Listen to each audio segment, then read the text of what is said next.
Ari Dartomo atas sambutannya Ibu.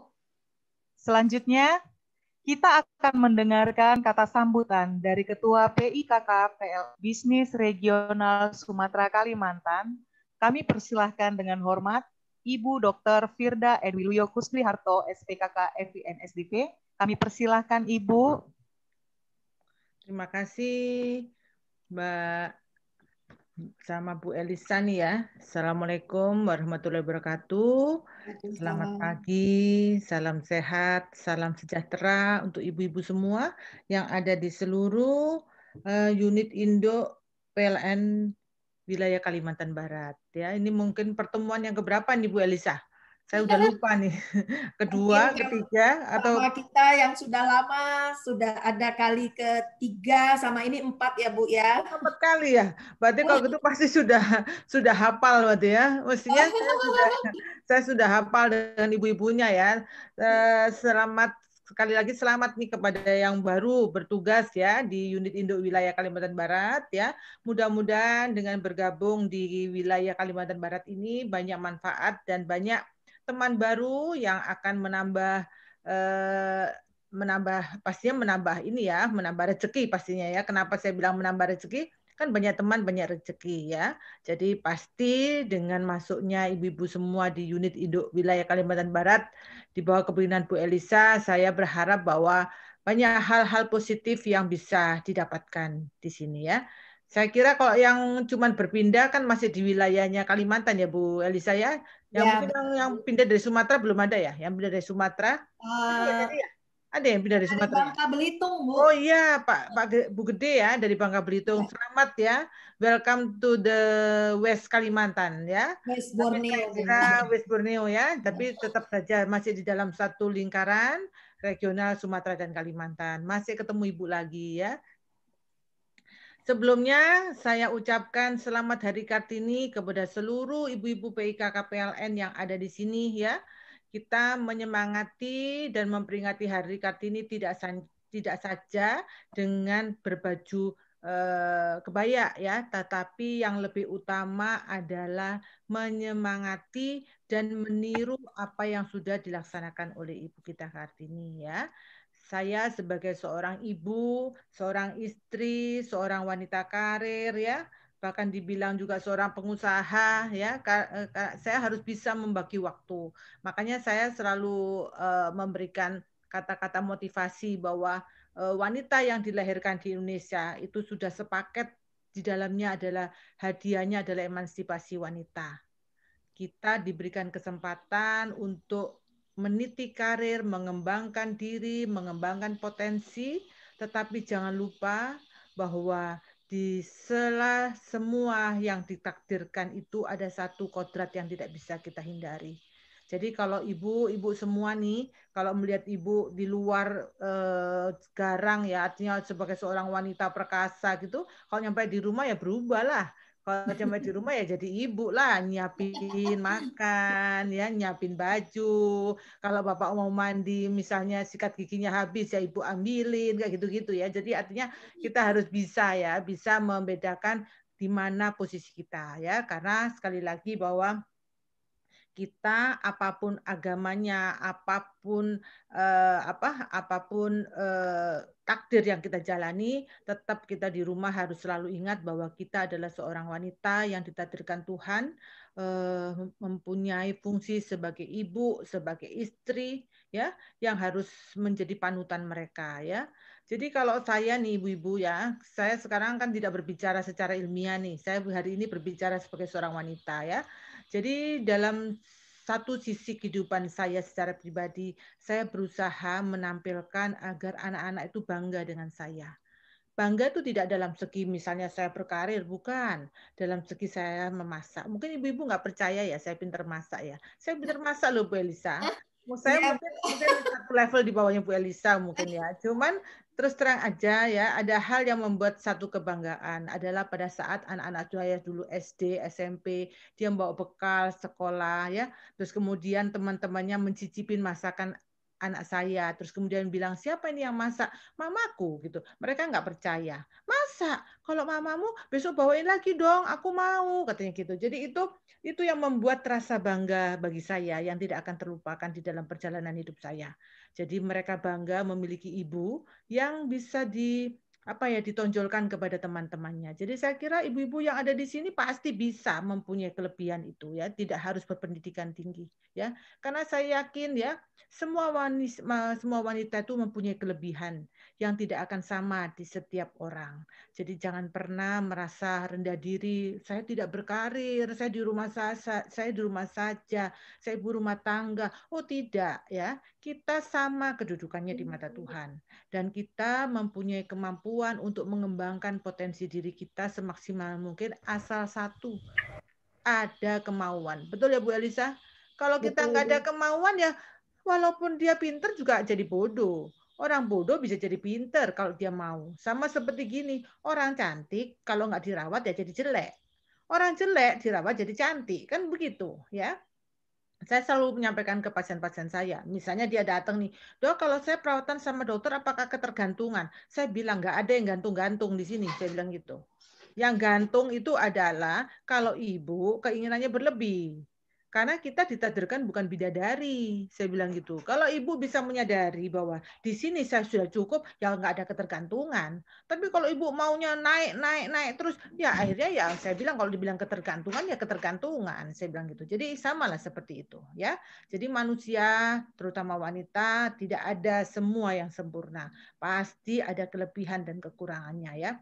Tetapi yang satu poin yang ingin saya sampaikan di sini, baik itu yang berkarir maupun yang tidak berkarir ya, posisikanlah ibu-ibu ini mempunyai harga di mata suami. Harga di mata suami itu apa? Harus pinter? Tidak. Harga di mata suami itu adalah ibu-ibu mempunyai sesuatu yang bisa dilebihkan dari wanita lain. Sehingga suami itu kalau mau neko-neko dia mikir, eman ya bojoku arep tak lepas, begitu. Ya, itu satu poin yang harus diingat ya. Dan itu bisa dimulai dari siapa? Dari diri kita. Jadi kalau yang saya melihat tadi kan banyak ibu-ibu yang terpisah jarak dengan suami. Itu bukan hal yang bermasalah.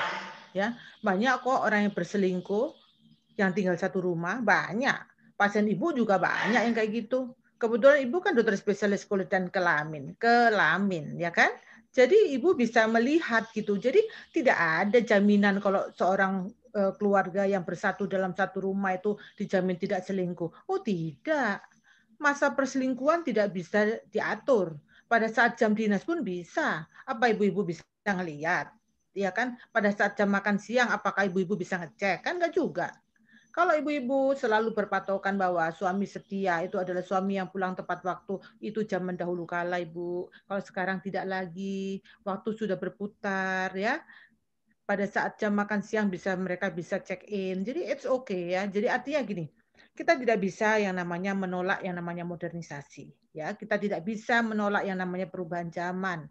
Tetapi yang bisa kita lakukan adalah kita meningkatkan potensi diri kita, melindungi keluarga kita, dan satu lagi menjaga martabat keluarga kita. Di dalam suatu rumah tangga tidak ada sesuatu yang sempurna. Apa orang bertanya, ibu sama bapak kok kelihatan mesra banget ya, kemana-mana kayak pengantin baru. Itulah katanya orang. Ya kan? Ibu-ibu kan nggak tahu bagaimana pertempuran badai berlalu, ya kan? Masa saya mau bercerita di medsos kan nggak juga ya. Cuman semua itu bisa kita handle, bisa kita mengerti karena ada proses kedewasaan dari masing-masing. Dahulu kala waktu awal-awal pernikahan juga sama, kita juga sering bertengkar. Ya kenapa bisa sering bertengkar? Ya beda. Kita berbeda dari dua keluarga kan. Yang satu dididik dengan pola A, yang satu dididik dengan pola B. Ya kan? Disatukan dalam satu rumah yang terjadi pada saat itu. Sehingga kita disuruh memahami masing-masing. Pada masa pacaran tidak akan terlihat kan? Contohnya seperti ini nih gambarannya. Ibu itu tipenya seperti Doraemon. Semua ada, tetapi tidak beraturan. Beda dengan Bapak. Bapak tipenya teratur, mejanya teratur, semua tertata. Ya kan? Itu dua hal yang kontradiktif, betul? Bagi ibu, Yang penting barang ada. Entah itu barangnya artinya tidak teratur is okay. Yang penting saya butuh selotip, ada selotip. Saya butuh apa? Saya butuh apa itu jepretan, ada jepretan kan gitu ya. Nah, pada suatu ketika kita kan nggak tahu tuh pada saat masa pacaran ya. Nah, pada saat kita menikah, satu permasalahan mulai muncul. Contohnya apa? Memencet sikat pasta gigi. Bagi ibu, yang penting kan keluar, ya kan? Bagi bapak, kamu tidak bisa teratur. Pencet dari bawah, dilipat ke atas, keluar. Itu merupakan awal-awal yang membuat suatu perselisihan. Kenapa? Suatu hal yang menurut ibu, alah yang penting kan keluar toh, ngapain sih gitu ya. Itulah hal-hal yang menurut saya, menurut kita ya, setelah dalam perjalanan pernikahan akhirnya menjadi sesuatu yang apa ya, sesuatu yang lucu untuk dikenang ya. Ternyata dulu tuh kita mengalami masa-masa itu. Jadi kalau sekarang saya melihat banyak ibu-ibu muda di PIK KPLN ya, saya berharap apa yang saya sampaikan ini bisa menjadi suatu apa ya inspirasi bahwa tidak ada dalam suatu pernikahan itu yang sempurna. Semua itu akan berjalan mengikuti kedewasaan. Kedewasaan seseorang tidak ditentukan oleh umur, ya saya sampaikan. Kedewasaan seseorang ditentukan oleh betapa banyaknya dia mengalami cobaan. Semakin seseorang itu mengalami cobaan yang banyak dan dia bisa menjalani cobaan itu sebagai keikhlasan dari bagian hidup, maka dia akan menjadi seorang yang bijaksana. Tapi kalau dia selamanya berada di dalam sangkar emas yang tidak pernah tersentuh oleh angin dan badai, dia tidak akan pernah bijaksana, tidak akan pernah memahami seseorang secara sempurna. Jadi kalau sekarang Bu Elisa tanya kepada Ibu, Bu, anak buah saya seperti ini, Bu, anak buah saya seperti ini, karena saya sudah punya pengalaman ya saya sampaikan aja, santai aja Bu Lisa, nanti diginiin aja. Tapi kalau saya tidak punya pengalaman, pasti ikut panik. Oh ya Bu Lisa, jangan itu nanti gini gini gini ya. Jadi artinya bahwa ibu-ibu yang di sini kan pada saatnya nanti akan mengalami yang namanya pergantian, perputaran, di mana ibu-ibu yang saat ini ada di sini mungkin suatu ketika ada salah satu yang mencapai kedudukan tertinggi. Nah, pada saat itu selalu ingat pesan ibu bahwa menjadi seorang pemimpin harus merangkul. Kita di sini bukan sebagai ratu. Saya bukan jadi ratu, saya jadi seorang ibu. Kalau ratu, saya ingin disembah. Tapi kalau ibu, saya ingin merangkul. Artinya apa? Semua anak-anak yang ada di regional Sumatera dan Kalimantan adalah anak-anak saya. Karena itu saya selalu menyampaikan apapun permasalahan yang ada di regional Sumatera dan Kalimantan, saya ingin diselesaikan dulu secara baik-baik di dalam rumah kita sendiri. Jangan sampai keluar. Kalau ke rumah sendiri tidak bisa terselesaikan, baru keluar. Selama masih bisa diselesaikan di dalam rumah, kita selesaikan di dalam rumah. Sama seperti seorang suami istri, kalau bisa selesaikan sendiri di dalam rumah kita. Kalau nggak bisa, baru kita minta tolong orang tua. Jadi itu. Jadi saya harap ibu-ibu yang ada di sini, saya kira merupakan perwakilan dari unit-unit yang ada di seluruh unit induk wilayah Kalimantan. Ibu berharap bahwa pertemuan hari ini bisa menginspirasi ibu-ibu semua bahwa menjadi seorang pemimpin tidak hanya sebagai seorang ratu ya, tapi sebagai seorang ibu. Beda ratu itu. Ratu kalau dia tidak jadi raja, dia mungkin tidak akan ditegur.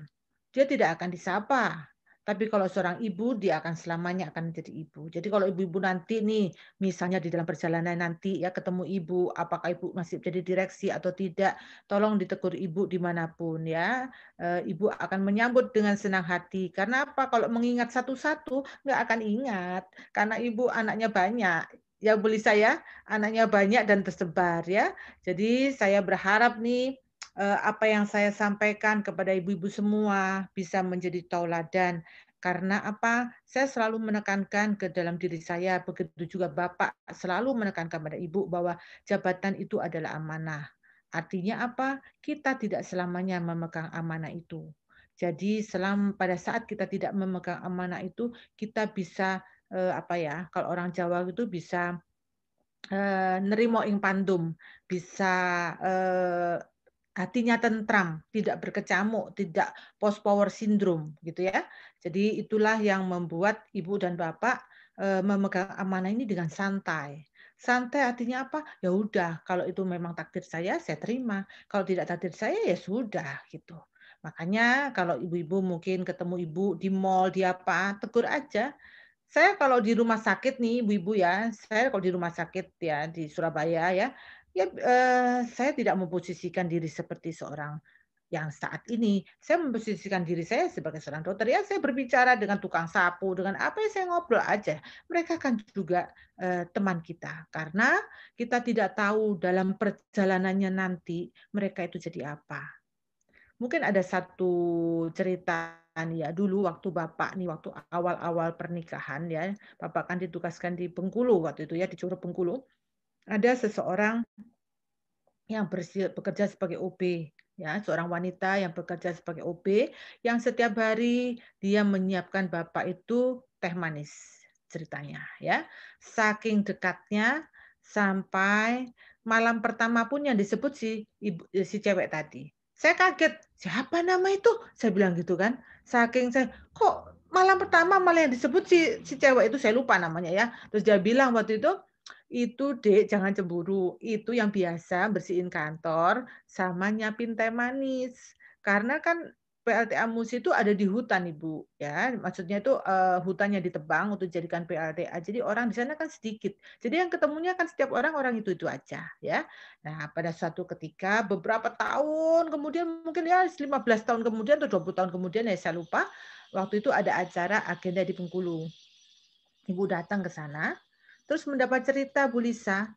Jadi si cewek yang tadinya itu sebagai cleaning service dan sekaligus sebagai OB yang menyiapkan teh Bapak, teh manis Bapak, sekarang menjadi kepala rumah tangga bupati. Ya, ternyata dalam perjalanannya si cewek tadi adalah keponakan bupati yang menjabat. Nah, itulah yang saya bilang ya, kita nggak tahu perjalanan manusia. Jadi selama kita bisa berbuat baik, kenapa kita harus menyakiti orang? Itu yang selalu Ibu tekankan. Mungkin itu yang perlu Ibu garis bawahi ya. Dan ada sedikit pantun nih Bu Elisa ya. Karena kan kemarin Sumatera alhamdulillah merajai ya Bu Elisa ya. Dari 6 gelar yang diperebutkan kita menyabet 4 ya. Bahkan yang di pantun kalau nggak salah juara 1, 2, 3-nya dari Rex Sumkal ya. Kalau puisinya juara 3-nya dari Rex Sumkal. Memang hebat anak-anak Ibu ini Bu Elisa ya. Dari Kalbar ikut Bu, tapi memang belum rezeki. Apa-apa. Dan saya sampaikan kalah menang itu biasa ya. Tidak ada yang kalah dan tidak ada yang menang.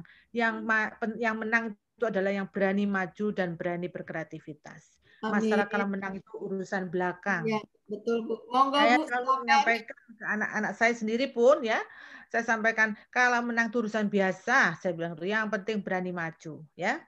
Ini nih saya punya Saya punya pantun. Mudah-mudahan tidak mengganggu di telinga ya. maaf Bu, nanti perlu disupport dengan kata cakep.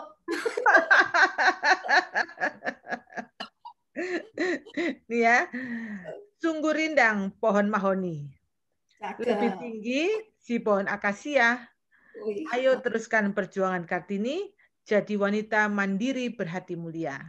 Asik, cakep Bu. Seperti birunya lautan, luas seluas angkasa. Kita jadikan Kartini panutan bagi seluruh wanita di Indonesia. Asik. Terima kasih. Wah, luar biasa Bu Firda. Harusnya terima Bu Firda yang kasih. Saya ucapkan wabillahi taufiq wal hidayah. Wassalamualaikum warahmatullahi wabarakatuh. Terima kasih banyak Bu Firda.